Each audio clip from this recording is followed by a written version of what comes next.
Nagulat ang lahat nang kumalat ang balita noong 2014 tungkol sa isang masaker na naganap sa barangay Kayang Hilltop sa lungsod ng Baguio.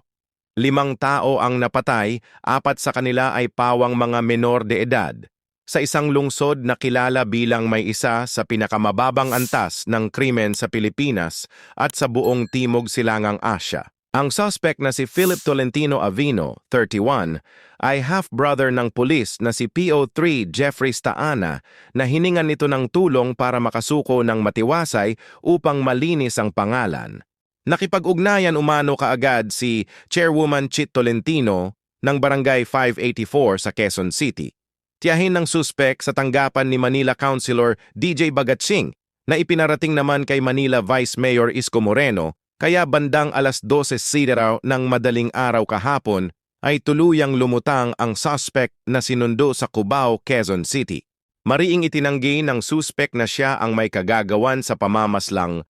Aminado ang suspect na galing siya sa bahay ng mga biktima bago pa maganap ang krimen, subalit wala siyang alam sa pangyayari at katunayan ay umuwi na siya sa Maynila sakay ng Genesis bus matapos madismaya ng malaman na may iba ng karelasyon ang babawiin sanang live-in partner na si Samantha.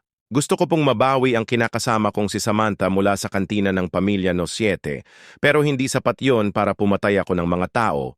Ayon kay Avino.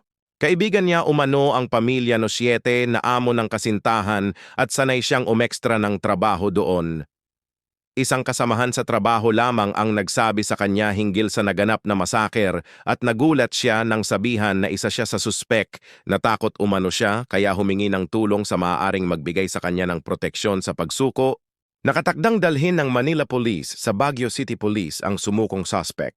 Lungsod ng Baguio, naluha at napaiyak ang mga kaanak ng 5 biktima ng tinaguriang Baguio Masakre sa loob ng korte nang ideklara ng suspek sa pinakamalupit na krimen na naranasan ng lungsod na siya ay hindi guilty sa 5 kasong pagpatay kahapon.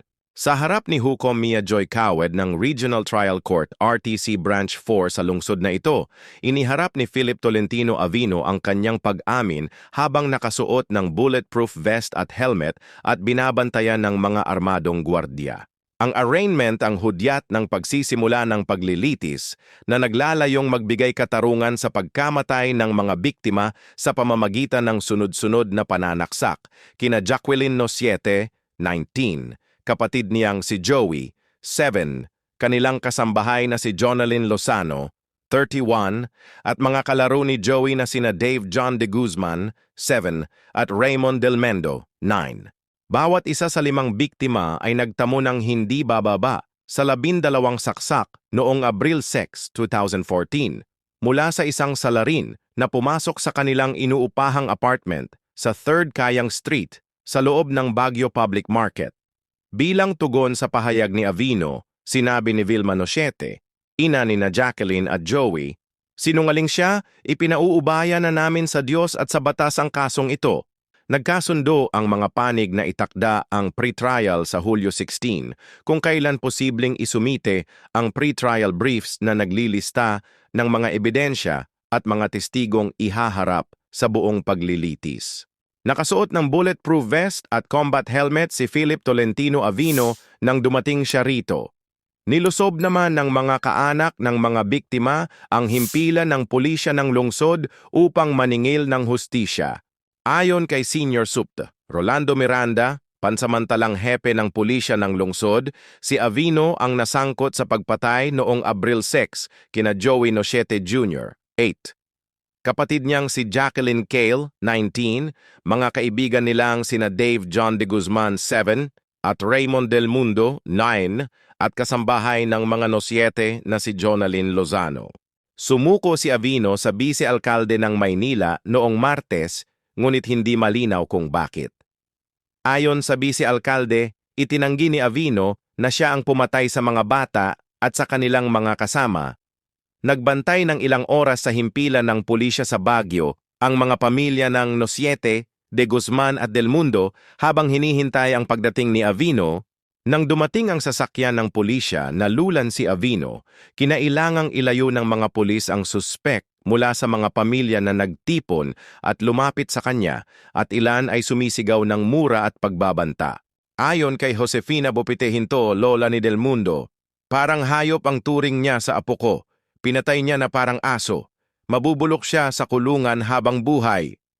Samantala, nadiskubre ng mag-asawang Joey at Vilma Nochete ang mga bangkay ng kanilang mga anak nang sila ay bumalik sa kanilang apartment sa Kayang Street dito bandang 6:30 ng gabi noong linggo. Ayon sa pulisya, ikinuwento ni Vilma Nochete sa mga investigador na nakatanggap siya ng mga text message mula sa isa sa kanyang mga anak tungkol sa isang bisita na naghahanap sa kanila noong linggo ng hapon.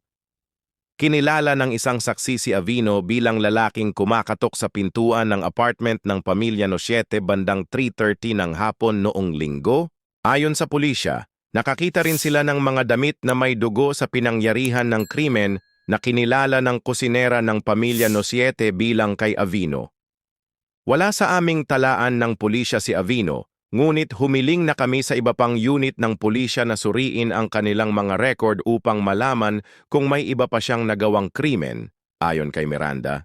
Naihatid na sa wakas ang hustisya sa mga pamilya ng mga biktima ng Kayang Massacre matapos ang halos 2 taon ng paglilitis ng hatulan ng Regional Trial Court dito ang sospek ng 5 habambuhay na pagkabilanggo nang walang posibilidad ng parol.